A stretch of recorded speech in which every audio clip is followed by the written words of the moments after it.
बिस्मिल्लाहिर्रहमानिर्रहीम। अस्सलाम वालेकुम students, welcome to my YouTube channel learn with Numan. आज की इस वीडियो के अंदर अपने फिजिक्स सेकंड ईयर के चैप्टर 14 सिंपल हार्मोनिक मोशन के कंस्ट्रक्टेड रिस्पांस क्वेश्चंस देखेंगे। तो वीडियो स्टार्ट करने से पहले आप लोगों से गुजारिश है कि चैनल को लाजमी सब्सक्राइब करें और वीडियोज़ को अपने क्लास फेलोज तक ज़रूर शेयर किया करें। ठीक है students, question number 1, why marching troops are asked to break their steps while crossing a bridge.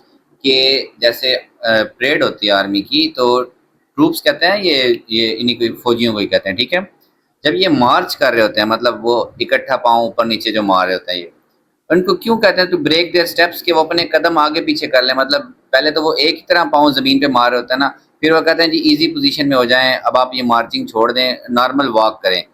While crossing a bridge, एक ब्रिज को क्रॉस करते हुए, ये भी कहा जाता है कि स्टेप्स ब्रेक कर दें, मतलब कुछ आगे कुछ पीछे इस तरह से, मतलब सेम स्टेप उनके नहीं होने चाहिए ब्रिज को क्रॉस करते। ऐसा क्यों होता है? अच्छा स्टूडेंट्स, इसको अगर आप कॉमन सेंस से समझें तो आपको पता है ब्रिज जो है, लेट्स सपोज फर्ज करें ये ब्रिज है, ठीक है, ये ब्रिज नीचे, इसने ऊपर नीचे वाइब्रेट करना थोड़ा थोड़ा। अब ऊपर से पाँव मारते हैं सोल्जर, इकट्ठे पाँव मारते हैं, ठीक है। तो जब ये नीचे जा रहा है और साथ ही उन्होंने भी पाँव मार दिए, तो इसके नीचे जाने का एम्पलीट्यूड बढ़ जाएगा। फिर ये ऊपर आएगा उतने ही एम्पलीट्यूड से, दोबारा ये नीचे जा रहा है, अगर वो दोबारा पाँव मार दें तो इसका एम्पलीट्यूड मजीद बढ़ जाएगा। तो ये शक है, ये डर होता है कि मे बी उनकी जो मार्चिंग की फ्रीक्वेंसी है वो ब्रिज की नेचुरल फ्रीक्वेंसी से मैच हो जाए और ब्रिज की वाइब्रेशन का एम्पलीट्यूड इतना बढ़ जाए ऊपर नीचे कि ब्रिज में भी कोलैप्स हो जाए। ठीक है, तो उनको स्टेप्स तोड़ने क्यों हो जाता है, क्यों कहा जाता है? They are asked to do so, ऐसा करने के इसलिए कहा जाता है टू अवॉइड रेजोनेंस, के रेजोनेंस से बचा जा सके। If the frequency of their steps, उनके कदमों की फ्रीक्वेंसी मैच हो जाए, द फ्रीक्वेंसी नेचुरल फ्रीक्वेंसी जो कि होती है किसकी? ब्रिज की वाइब्रेट करने की एक फ्रीक्वेंसी और एक उनके पाँव मारने की फ्रीक्वेंसी, वो दोनों अगर मैच होगी, एम्पलीट्यूड ऑफ वाइब्रेशन में इंक्रीज ड्रास्टिकली। ड्रास्टिकली का मतलब होता है बहुत ज़्यादा एम्पलीट्यूड बढ़ जाए, which can cause bridge collapse, जिससे ब्रिज कोलैप्स हो सकता है। इसीलिए इस रेजोनेंस से बचने के लिए क्या किया जाता है, उन्हें कहा जाता है कि जी वो अपने स्टेप्स को क्या कर दें, ब्रेक कर दें। ठीक है स्टूडेंट्स, सेकंड देखें, a girl is swinging in the sitting position, एक लड़की झूला ले रही है, ये झूला है जी, ठीक है। यहाँ पे वो बच्ची बैठ के झूला ले रही है, ठीक है, यहाँ बैठी हुई है, ऐसे उसने पकड़ी है। तो how will period of swing B change, अब ये झूला आगे पीछे हो रहा है, तो आप समझे ये सिंपल पेंडुलम है, ठीक है।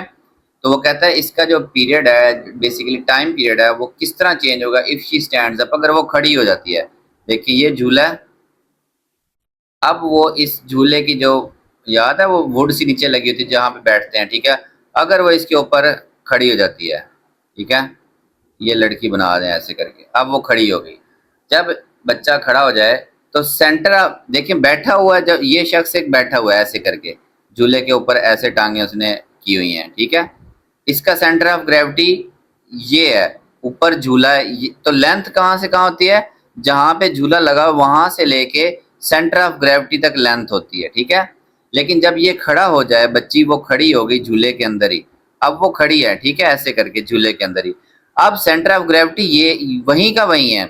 तो अब लेंथ झूले की यहाँ से लेके यहाँ तक, देखें पहले जो लेंथ थी झूले से लेके, क्योंकि वो बैठी हुई थी, तो सेंटर ऑफ ग्रेविटी ये जो हमारा बैली बटन होता है वहां पे जहाँ पे मैस एक्ट कर रहा होता है, तो इतनी लेंथ थी झूले की। जब वो खड़ी हो गई, उसका मैस यहाँ पे लाई कर रहा होगा, तो झूले की लेंथ कम हो गई। जब लेंथ कम होगी तो झूला बिकॉज एक पेंडुलम के तौर पे एक्ट कर रहा है, पेंडुलम का टाइम पीरियड क्या होता है 2πL/g, यानी कि टाइम पीरियड और लेंथ एक दूसरे के डायरेक्टली प्रोपोर्शनल है, ये भी कांस्टेंट ये भी constant, square root of L के डायरेक्टली प्रोपोर्शनल। तो जब लेंथ खड़ा होने से झूले की लेंथ कम हो गई, इसको कहते हैं इफेक्टिव लेंथ, ठीक है। अगर आप किसी तरीके से झूले के नीचे चिपक जाएं तो अब लेंथ मजीद बढ़ गई, आप खड़े हो गए तो आपका मैस क्योंकि हाई हो गया, तो लेंथ क्या हो गई, कम होगी। लेंथ होती है जहां से झूला बंधा हुआ है वहां से लेके सेंटर ऑफ मैस तक फासला, ठीक है। तो जब लेंथ कम होगी तो टाइम पीरियड भी क्या हो जाएगा स्टूडेंट्स, कम हो जाएगा। अब ये क्या लिखा हुआ है इसका answer, time period will decrease because in standing position centre of mass shift upwards. देखें ये जब वो बैठी हुई थी बच्ची तो इसका मैस डाउनवर्ड था, नीचे था, जब वो खड़ी होगी तो इसका मैस नीचे, ये इसकी बेस के बजाय कहाँ पे आ गया, झूले के ऊपर आ गया, ठीक है।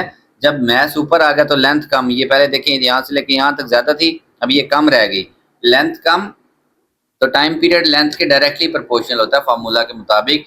जब लेंथ कम हुई तो टाइम पीरियड भी क्या होगा, डिक्रीज का हो जाएगा। ठीक है students. 14.3 will a pendulum that keeps time period correct. एक पेंडुलम की मदद से टाइम पीरियड ठीक रहता है, कहाँ पे, कराची में। आपको पता है ना, घड़ियों के नीचे जो पेंडुलम लगा हुआ है, अब वो बेसिकली घड़ी चलती है पेंडुलम के बेस पे। ठीक है, तो वो पेंडुलम टाइम को ठीक रखता है कराची पे।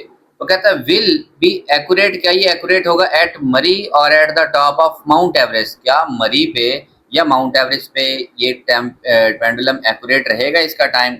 अच्छा, इसका सिंपल सा आंसर है नो। ऐसा क्यों? क्योंकि it will not be accurate as time period depends upon value of g. Time period का जो भी हमने फार्मूला पहले भी देखा, वो जी के ऊपर डिपेंड करता है। देखें, अब पेंडुलम तो वही है ना, लेंथ चेंज होगी ना, ये पाई चेंज होगा ना, ये टू चेंज होगा, तो चेंज क्या चीज हो सकती है, जी। देखें, ये जमीन है, ठीक है, जमीन पे जी की वैल्यू क्या होती है, 9.8 होती है। तो जैसे जैसे ये जमीन से उठ के हम पहाड़ी पे जाते रहते हैं, ये पहाड़ है ना, फर्ज करें मरी वाला पहाड़ आ गया कोई, तो जैसे जैसे ऊपर जा रहे हैं जी की वैल्यू स्लाइटली डिक्रीज होती है। क्या होती है, जी की वैल्यू थोड़ी सी कम। और टाइम पीरियड जी के इनवर्सली प्रोपोर्शनल, ये ऊपर है ये नीचे है, तो T inversely proportional to square root of G. ये सारे कांस्टेंट थे, ये खत्म कर दें यहाँ से। ठीक है, तो जैसे जैसे हम हाइट पे जाते हैं, जमीन से ऊपर जाते हैं आसमान की तरफ, जितना हम जाते रहते हैं जी की वैल्यू क्या होती रहती है स्टूडेंट्स, कम होती रहती है। जब जी की वैल्यू कम हो रही तो टाइम पीरियड क्या हो जाएगा, इंक्रीज हो जाएगा। जब टाइम पीरियड इंक्रीज होगा तो जो उसने पहले 1 सेकंड था, अब वो कितनी देर में करेगा 1 सेकंड, वो मे बी 1.1 सेकंड में एक चक्कर कंप्लीट करे। तो घड़ी के ऊपर वो 1 सेकंड शो करेगा, लेकिन वो बेसिकली अपना एक चक्कर 1.1 सेकंड में कंप्लीट करेगा। तो टाइम पीरियड क्या हो जाएगा, इंक्रीज हो जाएगा, स्लाइडली इंक्रीज, और उसकी जो है टाइम है वो एक्यूरेट स्टूडेंट्स नहीं रहेगा। ठीक है, नेक्स्ट देखिए 14.4 wire hangs from a dark high tower. एक डार्क ऊंचा सा टावर है, आपको नहीं पता है कितना ऊंचा है। ठीक है, so that it's upper and is not visible, वो उसका ऊपर वाला एंड नजर ही नहीं आ रहा कि कहाँ पे है। How we can determine the length of tower, अब टावर की लेंथ आप कैसे मालूम कर सकते हैं? देखें, लेट्स सपोज ये टावर है, कोई टावर लगा हुआ है, ठीक है, बहुत ऊंचा है, यहाँ से आगे अंधेरा है, आपको ऊपर नजर ही कुछ नहीं आ रहा, यहाँ से एक तार लटकी हुई है नीचे।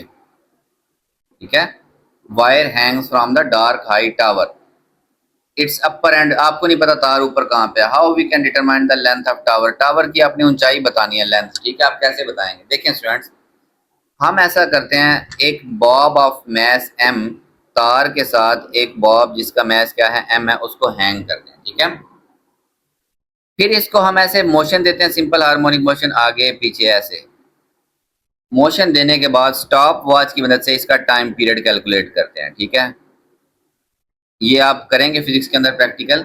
बेसिकली आप इसको यहाँ लाते हैं, यहाँ से छोड़ते हैं, ये इधर आएगा फिर इधर आएगा, तो एक चक्कर कंप्लीट करने में इसको जो टाइम पीरियड टाइम लगेगा वो इसका क्या होगा, टाइम पीरियड। अब आप ये एक चक्कर से नहीं कैलकुलेट करते, लेट्स सपोज आप इसको 20 दफा इधर इधर होने देते हैं, 1 2 3 4 5, ये जब 20 बार हो जाता है तो टोटल जो टाइम होता है, फर्स्ट करें इसको लगे 2 मिनट लगे, यानी कि 120 सेकेंड, उसको आप 20 चक्कर थे टोटल, तो 6 सेकंड के अंदर इसने एक चक्कर कंप्लीट किया। ये एक एग्जांपल मैं दे रहा हूँ। ठीक है, इस तरह से आप इसका एक्यूरेटली टाइम पीरियड कैलकुलेट कर लेते हैं।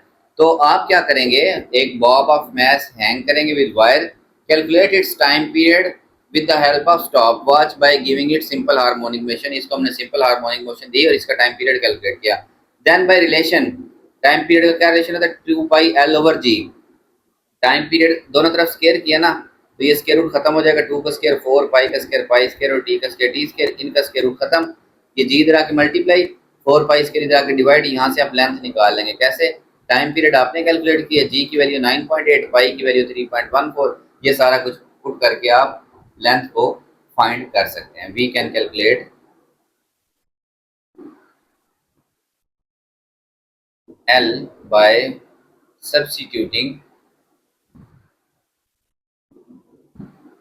values of t, g and pi. T की वैल्यू, जी की वैल्यू और पाई की वैल्यू पुट करके आप टाइम की लेंथ कैलकुलेट कर सकते हैं। ओके, नेक्स्ट देखिए students 14.5 will the period of vibrating spring increase decrease और remain constant by addition of more mass. Let's suppose ये एक स्प्रिंग है, इसके आगे लगा हुआ था मैस और ये आगे पीछे हरकत कर रहा है। वो कहता है time period of spring increase होगा, डिक्रीज होगा या कांस्टेंट रहेगा बाय एडिंग मोर मैस। आप इस मैस के साथ और मैस इसके ऊपर रख दें, इसके साथ अटैच कर दें इधर। अब कॉमन सेंस आपको क्या कहती है कि जब आपने मैस बढ़ा दिया तो इसको एक वाइब्रेशन कंप्लीट करने में ज्यादा टाइम लगेगा या कम टाइम लगेगा? डेफिनेटली कॉमन सेंस क्या कहती है कि टाइम ज्यादा लगेगा। लेकिन हम यहाँ पेपर में तो ऐसा नहीं लिख सकते कि मेरा यकीन करें टाइम पीरियड ज्यादा होगा, हमने तो लॉजिक देनी है। तो जो स्प्रिंग वाला सिस्टम है इसके टाइम पीरियड का क्या रिलेशन है? T is equal to 2πm/k, यानी कि टाइम पीरियड डायरेक्टली प्रोपोर्शनल, ये 2 भी कांस्टेंट, पाई भी कांस्टेंट, के भी कांस्टेंट, तो ये प्रोपोर्शनलिटी आ जाएगी स्क्वायर रूट ऑफ m, यानी कि मैस बढ़ेगा तो टाइम पीरियड बढ़ेगा, मैस कम होगा तो टाइम पीरियड कम। जब हम मैस बढ़ा रहे हैं तो उसको ज्यादा टाइम लगेगा एक चक्कर कंप्लीट करने में, तो टाइम पीरियड इंक्रीज। वैसे भी खुद सोचें कि मैस बढ़ने से इनर्शिया बढ़ गया, इनर्शिया बढ़ गया मतलब उसको हरकत देने के लिए अब उस स्प्रिंग को ज्यादा टाइम लगेगा ही लगेगा। ठीक है, नेक्स्ट देखें, लास्ट हमारा constructed response question. Can a simple pendulum vibrate at the centre of earth? क्या एक सादा पेंडुलम जमीन के सेंटर पे हरकत कर सकता है? तो खुद सोचें, जमीन है, यहाँ से जी की वैल्यू अंदर की तरफ, यहाँ से जी अंदर की तरफ, हर चीज अंदर की तरफ गिर रही है जी। लेकिन जब सेंटर पे पहुंच गए, इसको हर तरफ से बराबर फोर्स लग रही थी, तो यहाँ पे चीज वाइब्रेट या हरकत नहीं कर सकती जी की वजह से। ठीक है, तो एक पेंडुलम भी वाइब्रेट नहीं कर सकता, क्योंकि पेंडुलम कब वाइब्रेट करता है? देखें स्टूडेंट्स, ये पेंडुलम है, इसको मैं यहां लाया, अब इसके एम जी नीचे लग रहा है, एम जी, और एम जी का जो कंपोनेंट, एक ये कंपोनेंट होता है एम जी कॉस थीटा, और ये वाला कंपोनेंट होता है एम जी साइन थीटा। तो ये वेट के इस कंपोनेंट की वजह से मीन पोजीशन की तरफ आता है, यानी कि वाइब्रेशंस इसकी होती हैं, सिंपल हार्मोनिक मोशन ये शो करता है। जब सेंटर में आके जी जीरो हो जाता है, जमीन के सेंटर पे जी की वैल्यू क्या होती है? जीरो। जब जी जीरो तो एम जी भी क्या हो जाएगा? जीरो हो जाएगा, जी की जगह जीरो पुट करेंगे। जब वेट ही नहीं है तो इस तरफ कोई फोर्स नहीं लगेगी, तो उसके ऊपर रीस्टोरिंग फोर्स स्टूडेंट्स नहीं लगेगी। ठीक है, it can not vibrate because pendulum only vibrates when a restoring force acts on it which is due to component of weight, weight के कंपोनेंट की वजह से। सेंटर पे जी जीरो तो एम जी जीरो, जब एम जी जीरो तो कोई restoring force उसके ऊपर एक्ट नहीं कर रही होगी। वैसे भी आप देखें तो T is equal to 2πl/g, जब जी जीरो हो गया तो ये सारा कुछ इन्फिनिटी हो जाएगा, यानी कि उसका एक चक्कर ही कंप्लीट नहीं होगा, इन्फिनिटी टाइम में वो एक कंप्लीट करेगा, तो हम कहेंगे कि वो हमारे नजरिए के मुताबिक वाइब्रेट ही नहीं कर रहा। ठीक है स्टूडेंट्स, तो ये आपके कंस्ट्रक्टेड रिस्पांस क्वेश्चंस कंप्लीट हुए। होप सब लोगों को अच्छे समझ आए होंगे। तो चैनल को लाजमी सब्सक्राइब करना है और वीडियोस को अपने क्लास फेलोज तक जरूर शेयर करें। अल्लाह हाफिज स्टूडेंट्स।